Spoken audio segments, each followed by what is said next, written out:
வணக்கம், நான் உங்கள் Shabdina. Welcome back to Shabdina's kitchen. இன்றைக்கி நம்ம கிச்சனில் ஒரு சூப்பராக ரெசிபி பார்க்க போகிறோம். அதுக்கு முன்னாடி நான் எங்கே இருக்கேங்கன்னா மதுரையில் இருக்கேங்க. மதுரையில் லாஸ்ட்டாக மதுரை மீனாட்சி அம்மன் கோயிலில் பண்ணுற புளியோதரை எப்படி பண்ணுறது சொல்லி நம்ம பார்த்தோம்ல, அதே மாதிரி இன்றைக்கி மதுரை மீனாட்சி அம்மன் கோயிலில் பண்ணுற சக்கரை பொங்கல் எப்படி பண்ணுறது பார்க்க போகிறோம். கோவிலில் சாப்பிட்டா சூப்பராக இருக்குது, அதே வீட்டில் பண்ணால் வரமாட்டேன்னு சொல்லி நிறைய பேர் டவுட்ஸ்லாம் இருக்குது, நிறைய பேருக்கு வருத்தமாக இருக்கும். ஸோ நம்ம வீட்டில் பண்ணுற சக்கரை பொங்கலுக்கும் கோவிலில் பண்ணுற சக்கரை பொங்கலுக்கு என்ன வித்தியாசம் அப்படின்னு சொல்லிட்டு இன்றைக்கி நம்ம பார்க்க போகிறோம். அதுவும் பர்டிகுலராக இன்றைக்கி நம்ம அந்த ரெசிபி பண்ண போகிறோம் யாருக்கிட்ட, மிஸ்டர் கிருஷ்ணன் சார். சாதமும் வெல்லமும் நல்லா கரைஞ்சி மிக்ஸ் ஆகி வரும்போது கிண்டிகிட்டே இருக்கணும். ஓகே. அப்படியே மேலே ஆடையாக வரும். ஓகே. ஆடையாக வரும்போது அப்போ ஒன்று சேர்றது கெட்டியாக போகிறதுன்னு அர்த்தம். ஓகே. அப்படியே இறக்கி திருப்பி ஒரு தாளிப்பு போட்டோம்னா அல்வா மாதிரி சூப்பர் சார். அந்த காஞ்ச திராட்சை முந்திரி போட்டு நல்லா மிக்ஸ் பண்ணும்போது சூப்பராக சார், கெட்டி ஆகுது. இன்னும் கொஞ்சம் நேரம் பாருங்களேன், அப்படியே மிட்டாய் மாதிரி உருட்டி சாப்பிடலாம். நெய், முந்திரி, வெல்லம், அரிசியெல்லாம் போட்டு சூப்பராக வந்திருக்கு. அதுவும் அந்த வாழை இலையில் அந்த சக்கரை பொங்கலை போட்டு அந்த சுட சாப்பிட்டா அது தனி டேஸ்ட்டு.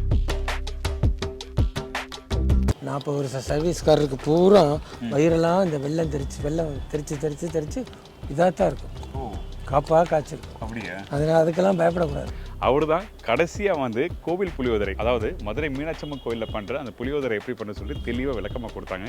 நீங்களும் நிறைய பேர் பார்த்தீங்க. அதுக்கப்புறம் அவர்கிட்ட நிறைய ரெசிபிலாம் கேட்டீங்க. நிறைய பேர் ஃபோன் பண்ணுறாங்க. ஒரு நாளைக்கு எப்படியுமே ஒரு 5-6 ஃபோன் வந்து கோயிலில் என்னால் பதில் சொல்லவே முடியல. அப்படி வேலை பார்த்துட்டு பதில் சொல்லுவேன். அப்படியா? நல்ல விஷயம் இல்லை? ஆமாம், நிறைய பேர் பார்க்குறாங்க. ஸோ அதே மாதிரி தான் இன்றைக்கும் இந்த சக்கரை பொங்கலை கேட்டு நம்ம தெரிஞ்சுக்க போகிறோம்.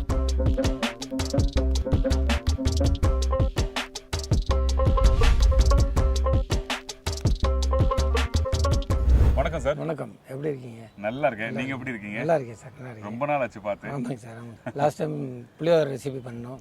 அதுக்கு நல்லா எல்லாரும் ஆதரவு கொடுத்தாங்க. நீங்களே எல்லாருக்கும் தேங்க்யூ சொல்கிறீங்க. எல்லாரும் இந்த ரெசிபியை பார்த்து ரசித்ததுக்கு ரொம்ப நன்றி. ரொம்ப நன்றி. நானும் சொன்னோம், நிறைய பேர் அந்த புளியோதரையை பார்த்துட்டு நிறைய பேர் ரெசிபி சூப்பராக இருக்குது, நாங்கள் வீட்டில் ட்ரை பண்ணி பார்த்தோம், அருமையாக சொல்லி சொன்னீங்க. ஸோ சார்கிட்ட நிறைய பேர் ஃபோன் பண்ணி கேட்டீங்க, சில பேர் ஆர்டரும் கொடுத்தீங்க. எல்லாருக்கும் நன்றி. இன்றைக்கி நம்ம சக்கரை பொங்கல் எப்படி பண்ணுறது பார்க்க போகிறோம். நம்ம என்ன தான் அந்த அரிசி போட்டாலும் அந்த வேக வைக்கிற பக்குவம் எப்படி வேக வைக்கிறோம். சில பேர் குக்கரில் வேக வைப்பாங்க, சில பேர் அப்படியே வேக வைப்பாங்க. ஸோ அப்படி பண்ணாலும் அந்த டேஸ்ட்டு கரெக்டாக வர மாட்டேது.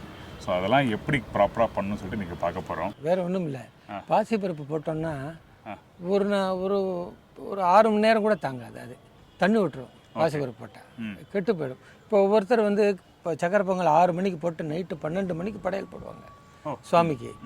அது திருப்பி அவங்க நைட்டு தூக்கத்தில் சாப்பிட மாட்டாங்க. அடுத்த நாள் காலம்பரை சாப்பிடும்போது அது கெட்டு போயிடும். அதனால் என்ன செய்யணும்னா, நம்ம பாசிப்பருப்பு போடாமல் வெறும் அரிசி மட்டும், அரிசி, வெல்லம், நெய், முந்திரி பருப்பு, ஏலக்காய் போட்டால் போகிறோம். சக்கரை பொங்கல் நல்லா வரும். ஸோ இப்போ இந்த சக்கரை பொங்கல் பண்ணுறதுக்கு தேவையான பொருட்கள் நம்ம என்னென்ன பார்த்துடலாம். காப்படி அரிசி 350 கிராம் அரிசி, 1050 கிராம் வெல்லம், 1 கிலோ 50 கிராம் வெல்லம். ஓகே. நெய் 450 மில்லி, 500 மில்லி. முந்திரி பருப்பு தேவையான அளவு முந்திரி பருப்பு போட்டுக்கலாம். நாங்கள் இப்போ 200 முந்திரி பருப்பு வச்சுருக்கோம். 100 கிறிஸ்மஸ் பழம் வச்சுருக்கோம். ஒரு 25 கிராம் ஏலக்காய் வச்சுருக்கீங்க. அரிசி சொன்னீங்கல்ல, என்ன அரிசி? அரிசி பச்சரிசி. ஓகே. சாதாரண அரிசி. ஓகே. அந்த சக்கரை பொங்கலுக்குன்னு மாவு அரிசின்னு சொல்லுவாங்க இல்லையா, அந்த மாதிரி அரிசி போட்டாலே இந்த சக்கரை பொங்கலுக்கும் இந்த பாகு வெள்ளத்துக்கும் நல்லா இருக்கும். இப்போ ஹை குவாலிட்டியான அரிசி போட்டேன்னா பிரிஞ்சு வறுமை வலிஞ்சு ஒன்றும் சேராது, சேர்ந்து வராது. ஆமாம், வெள்ளமும் அரிசி சாதமும் ஒன்றும் சேராது. அதனால இந்த அரிசி சாதாரண அரிசி போட்டாலே ரொம்ப நல்லா வரும். சார் சொல்கிற மாதிரி வீட்டில் யூஸ் பண்ணும்போது நார்மல் பச்சரிசி, அதாவது மாவு பச்சரிசி நீங்கள் யூஸ் பண்ணால் அந்த வெள்ளத்துக்கும் அந்த அரிசியும் குக் பண்ணி வரும்போது சேர்ந்து நல்லா வரும். ஸோ அந்த டெக்ஸ்சர், இது ஒரு சின்ன டிப்ஸ் நீங்கள் ஃபாலோ பண்ணிங்க. சின்ன விஷயம்தான் நம்ம வீட்டில் பண்ணும்போது கரெக்டாக அந்த ப்ராப்பராக ரெசிபி வரும். அதனால தான் தெளிவாக சொல்லியிருக்கோம். நம்ம ஃபஸ்ட் நம்ம என்ன பண்ண போகிறோம், இப்போ தண்ணி காய வைக்க போகிறோம், அரிசி களைஞ்சி போட போகிறோம். நல்லா குழஞ்சோன்னு வடித்து நல்லா அடித்து கிண்டி அதை நல்லா குழைய விட்டுட்டு அப்புறமா வெல்லம் போடுறோம். ஓகே. வெல்லம் போட்டு நல்லா கிண்டிகிட்டே இருந்தோம்னு வச்சுக்கோங்க. 1க்கு 3 வெல்லம் போட்டிருக்கோம். ஒரு 4 கிண்டு கூட கிண்ட வேண்டியிருக்கும். கிண்டிட்டு நல்லா அல்வா மாதிரி வரும். அப்படியே எடுத்து வச்சுட்டு தாளிப்பு போட்டோம்னா நல்லாயிருக்கும். கொஞ்சம் இடையில நெய் விடலாம், விடணுங்கிறதில்ல, மேலே நெய் விட்டாலே அப்படியே திரண்டு வந்துடும். எனக்கு இன்னொரு விஷயம், சாதத்தை வெடிச்சு போட சொல்றீங்க. நம்ம நார்மலா வீட்டில் என்ன பண்ணுவோம், சாதம் நல்லா மேஷ் பண்ணி முடிச்சு போய் தான் வெள்ளத்தை போடுவோம். ஆனால் இது எப்படி வெடிச்சு போடுறதுன்னா, இது வெடிச்சு போடுறதுன்னா இது நல்லா குழஞ்ச உடனே இந்த கண் சலடையில் வடிச்சிடணும். எக்ஸ்ட்ரா இருக்க தண்ணியை வடிச்சிடணும். வடிச்சிட்டு போட்டிங்கன்னா தான் இந்த 1க்கு 3 போடுற வெல்லம் போடுறோம் இல்லையா, அது வந்து ஈக்குவலாக. ஓகே, இப்போ நம்ம தண்ணி ஊற்ற போகிறோம். இந்த தண்ணி ஊற்றுற அளவு என்ன? அளவு வந்து சொல்ல வேண்டிய நல்லா, அது நல்லா வேகிற அளவு, நல்லா குழையிற அளவு அதிகமான தண்ணி இருக்கலாம், நம்ம வடிச்சுக்கலாம் அடுத்து. இதுவே வீட்டில் குக்கரில் பண்ணுறாங்க. ஒரு கப்புக்கு 3 கப் தண்ணி வச்சுக்கணும். ஒரு கப் அரிசிக்கு 3 கப் அளவுக்கு தண்ணி வச்சுக்கணும். ஊற வச்ச அரிசி ரைட்டா? ஊற வைக்கணுங்கிறது இல்லை, சும்மா அப்போ கலந்து போட்டாலுமே வாஷ் பண்ணி போட்டாலே போதும்.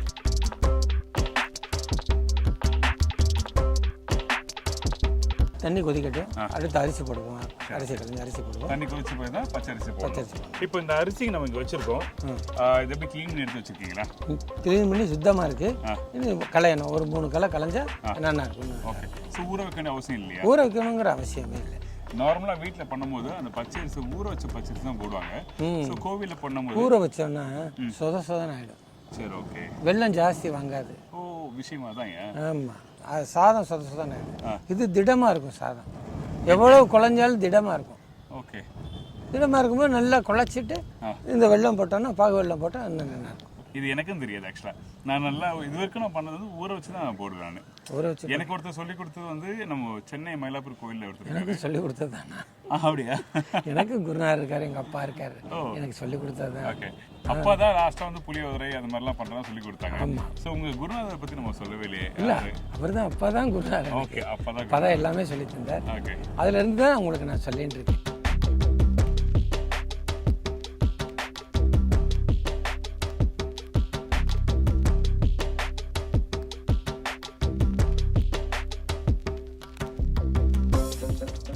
இப்போ எல்லா அரிசியும் நான் இதில் போட்டுடுறேன். போட்டுருக்கோம். சரி, ஓகே. ஸோ அரிசியை ஊற வைக்காமல் நம்ம போட்டிருக்கோம். கண்டிப்பாக. தண்ணி அதிகமாக வச்சுருக்கோம். அதாவது வீட்டில் சாப்பாடு வெடிக்கிற அளவுக்கு நம்ம தண்ணி வச்சுருக்கோம். கண்டிப்பாக. சரிங்களா? இப்போ நல்லா கொதிச்சு வரணும். சக்கரை பொங்கலில் நார்மலாக நம்ம என்ன பண்ணோம், வீட்டில் ஒரு சிட்டிக்கு உப்பு போடுவோம். நீங்கள் போடுவீங்களா? அது போட மாட்டோம், போட வேண்டியதில்லை. ஓகே, இப்போ வர்ற வெள்ளத்தில் ஒரு உப்பு இருக்குது. உப்பு இருக்குது. நார்மலாக வந்து அந்த வெள்ளத்தில் ஒரு கல் உப்பு போட்டால் அந்த இனிப்பு தன்மை எடுத்து கொடுக்கும்னு சொல்லிட்டு எல்லா ரெசிபிக்கும் நானே சொல்லியிருக்கேன். ஸோ அதனால தான் நான் கேட்டேன். பார்த்தேன், நீங்கள் உங்களோட ரெசிபி பார்த்தேன். ஓகே, அப்படி சக்கரை பொங்கலையும் பார்த்தேன்.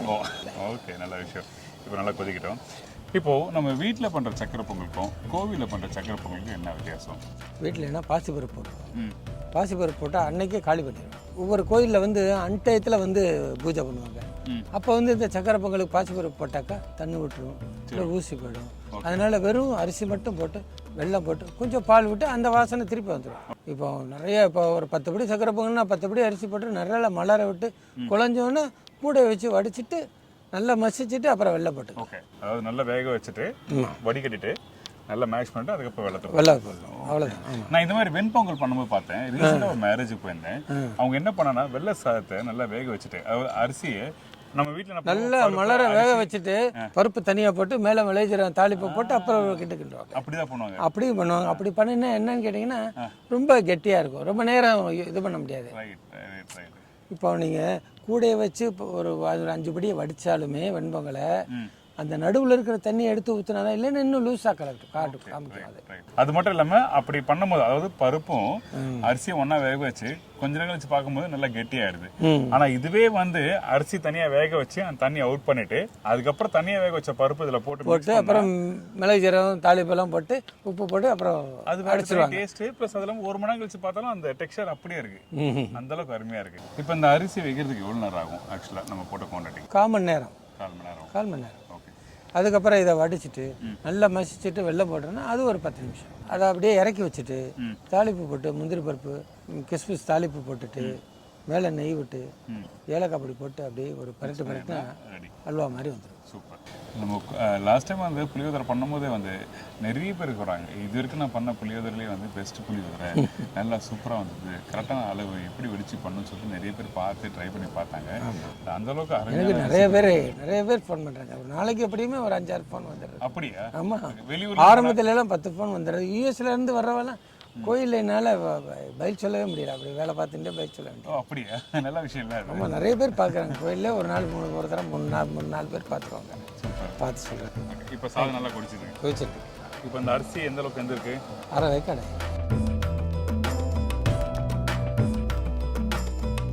நம்ம இன்னைக்கு சக்கரை பொங்கல் பண்ற மாதிரி நம்ம இன்னும் நிறைய ரெசிபி பண்ண போறோம். கண்டிப்பாக. என்ன ரெசிபி நீங்களே சொல்லுங்க. அதாவது இந்த மதுரை எம்பதியில் நம்ம மிதித்த மண்ணை சுவாமியே சுமந்தார், புட்டுக்கு மண் சுமந்தார். அந்த புட்டு பண்ண போகிறோம். அப்புறம் வந்து அந்த காலத்திலேயே விவசாயிக்கு சுவாமி வந்து காட்சி கொடுத்துருக்காரு. அப்படியா? ஆமாம், அதுதான் கத்திரிக்காய் சாதம். மூணாவது கல்கண்டு சாதம். கல்கண்டு உண்மையாக சொல்கிறேன், நான் வீட்டுக்கு வந்து மதியம் சாப்பாடு இங்கே தான் சாப்பிட்டேன். அந்த அளவுக்கு அருமையாக இருந்தது. நான் வந்து அந்த கல்கண்டு சாதம் பண்ணும்போது என்ன ரேஷியோவில் போட்டிங்கன்னு சொல்லி நான் கேட்டேன். நான் 1 மடங்கு அரிசினா 4 மடங்கு கல்கண்டு. Really very good. நீங்கள் நிறைய இதில் ட்ரை பண்ணியிருப்பீங்க, சாப்பிட்ருப்பீங்க. ஆனால் இன்னைக்கு நான் சாப்பிட்ட அந்த கல்கண்டு சாதம் அந்த அளவுக்கு அருமையாக இருந்தது. கல்கண்டு சாதம் பண்ண போகிறோம். இன்னொரு முக்கியமான ஒரு சாதம், எல்லாரும் எதிர்பார்க்குற ஒரு ரெசிபி பண்ணிடலாமா? கோயிலில் இப்போ சாம்பார் சாதம் கிடையாது. ஓகே, நம்ம சாம்பார் சாதம் பண்ணுறோம். ஸோ பேசிக்காக வந்து நாங்கள் இன்னும் 4 ரெசிபி பண்ண போகிறோம். அதாவது கோவிலில் பண்ணுற புட்டு, கல்கண்டு சாதம், கத்திரிக்காய் சாதம்னா நீங்கள் பண்ணுற மாதிரி வீட்டில் மிளகா இந்த வடமிளகாலாம் போட்டு பண்ணுற மாதிரி அப்படி அதை நம்ம வேறு மாதிரி நான் சொல்லித்தரேன். ரெசிபி சொல்ல மாட்டாரு. நீங்கள் அந்த ரெசிபி அப்புறம் பார்த்துக்கலாம். அதுக்கப்புறம் சாம்பார் சாதம். இந்த 4 ரெசிபி வந்து அப்கமிங் டேஸில் வந்து நம்ம பார்க்க போகிறோம். சரி, இது நல்லா குழஞ்சிடுது. ஓகே, இப்போ இந்த தண்ணியை பூரா இருத்துட்டு நல்லா வச்சிட்டு வெல்லம் போடும். ஓகே, சூடாக இருக்குது. பட் ஆனால் கையில் தொட்டால் நல்லா சாஃப்டாக இருக்குது. ஃபர்ஸ்ட் வந்து கொஞ்சம் லைட்டாக வேறையாக இருந்தது. இப்போ பார்த்தீங்கன்னா ஓரளவுக்கு நல்லா அப்படி மேஷ் ஆகுது. இப்போ பாருங்கள், இந்த மாதிரி போதுமா? போதும். இப்படி நல்லா ஷேக் பண்ணால் குழந்தை கீழே தண்ணியில் இறங்க ஆரம்பிச்சிடும்.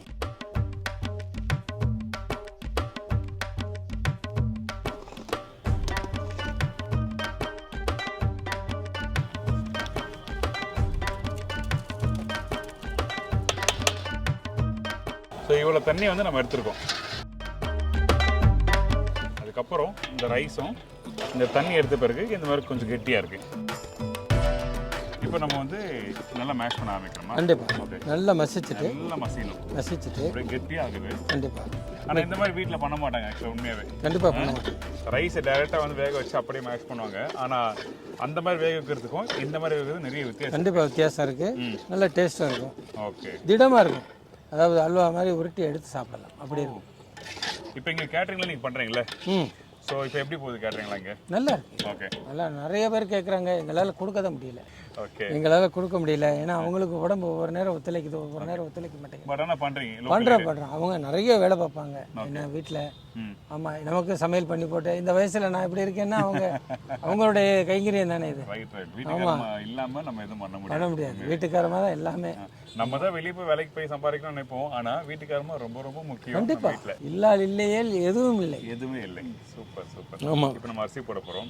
ஸோ இப்போ நம்ம லாஸ்ட் டைம் கொடுத்த மாதிரி நம்ம இந்த கேட்டரிங் நிறைய பேருங்க டவுட்ஸ் என்ன கேட்குறாங்களே, புளியோதரைகளை கேட்டாங்க. நீங்களும் எக்ஸ்பிளைன் பண்ணீங்க. இன்னொரு நம்பர் தரலாமா? எப்படி? கண்டிப்பாக கொடுக்கலாமா? 98 427 12 857 95 97 46 31 26 நம்பர் எதுக்காக கொடுக்குறேன்னா, நிறைய பேர் புளியோதரை பற்றி நீங்கள் கேட்டீங்க, புளி காய்ச்சல் எங்களுக்கு வேணும்னு சொல்லி. ஸோ கடைசியாக லாஸ்ட்டாக புளியோதரை பண்ணும்போது நாங்கள் கொடுத்தோம். இன்னமும் உங்களுக்கு யாருக்கா வேணும்னா இன்னொரு ரிஜிஸ்டர் பண்ணுறதுக்காக நான் உங்களுக்கு கொடுத்துருக்கேன். சரிங்களா? சார் வந்து சைடில் ரைஸ் கெட்டி ஆகுது. நம்ம வெல்லம் போடலாமா கேட்குறாங்க. போடலாமா? போட்டலாம். ஓகே, வெல்லம் நான் போடுவா? போடுங்க. ஓகே, கொடுங்க.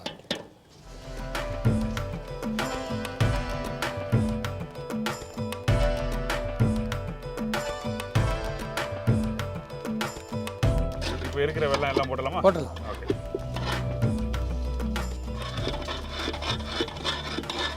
அடாடா, பார்க்கும்போது சூப்பராக கலர் வந்திருக்கு. அந்த நொய் அரிசி மாதிரி ஆயிடுச்சு. இங்கே பார்த்தீங்களா எப்படி இருக்கு? நெய் கொஞ்சம் விட்டு இன்னொரு பரட்டி நல்லா கெட்டியானோன்னு இறக்கி வச்சு தாளிப்பு. ஓகே, இப்போ நெய் ஊற்றிடலாமா? ஓகே.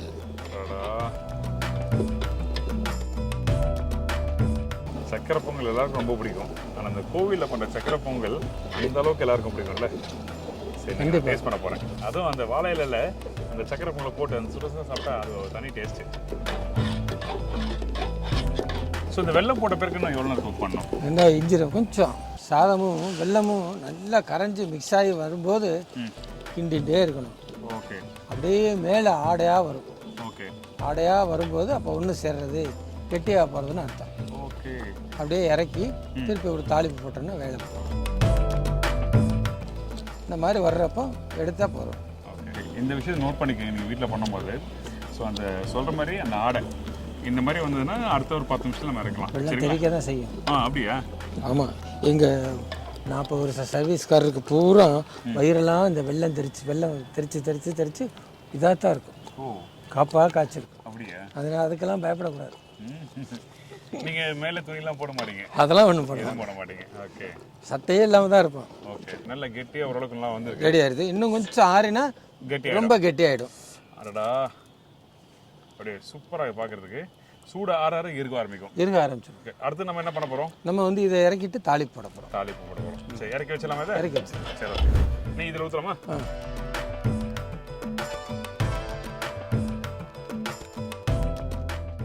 முந்திரி பருப்பு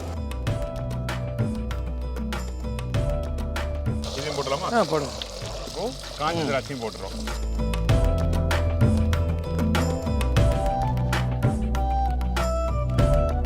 முந்திரி பருப்பு காஞ்ச திராட்சையும் போட்டாச்சு. அந்த காஞ்ச திராட்சை முந்திரியை போட்டு நல்லா மிக்ஸ் பண்ணும்போது சூப்பராக சார் கெட்டி ஆகுது. பயங்கர கெட்டி ஆகிடும். இன்னும் கொஞ்சம் நேரம் பாருங்களேன், அப்படியே மிட்டாய் மாதிரி உருட்டி சாப்பிடலாம். அப்படியா? ஓகே, இப்போ வாசனைக்கு அந்த ஏலக்காய் போட்டலாமா? போடலாம். கடைசியா இதெல்லாம் போட்டு நல்லா மிக்ஸ் பண்ணுறோம். அடடா, சூப்பர் சார். நெய், முந்திரி, வெல்லம், அரிசியெல்லாம் போட்டு சூப்பராக வந்திருக்கு. இப்போ ரெடியானதை அழகாக ப்ரெசென்ட் பண்ணிடலாமா? ப்ரெசென்ட் பண்ணிடலாம். ஓகே, நான் எடுத்து இந்த சக்கரை பொங்கலை அப்படியே ஊற்றுறேன்.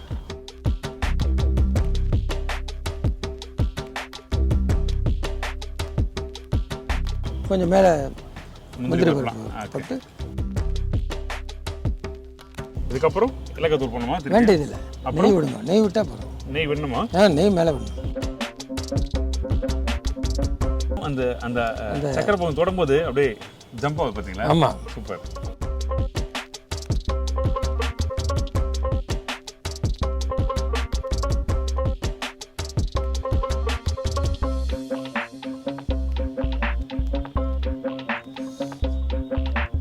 வேற மாதிரி சூப்பராக இருக்குது. அந்த அரிசி நல்லா வெந்திருக்கு. அதுக்கப்புறம் அந்த வெல்லம் கரெக்டான இனிப்பு, அந்த நெய், முந்திரி பருப்பு, ஏலக்காய் வாசனை அந்தளவுக்கு ஃபென்டாஸ்டிக்காக இருக்குது. நீங்கள் மறக்காமல் கண்டிப்பாக ட்ரை பண்ணி பாருங்கள். இவர் சொன்ன மாதிரி அந்த ரைஸ் கரெக்டாக வேக வச்சு போடணும். அதுக்கப்புறம் அந்த வெல்லத்தை போட்டு நல்லா மிக்ஸ் பண்ணணும், மேஷ் பண்ணணும். அதுக்கப்புறம் நெய்யை போடணும். ஒரு கெட்டியாக அந்த ஆடை மாதிரி வந்த பிறகு ஸ்டெப் பை ஸ்டெப்பாக நீங்கள் வீட்டில் பண்ணால் ரொம்ப சூப்பராக இருக்கும். ஸோ இன்றைக்கி இந்த கோவில் சக்கரை பொங்கல் அந்தளவுக்கு அருமையாக சொல்லி கொடுத்துருக்கேன்.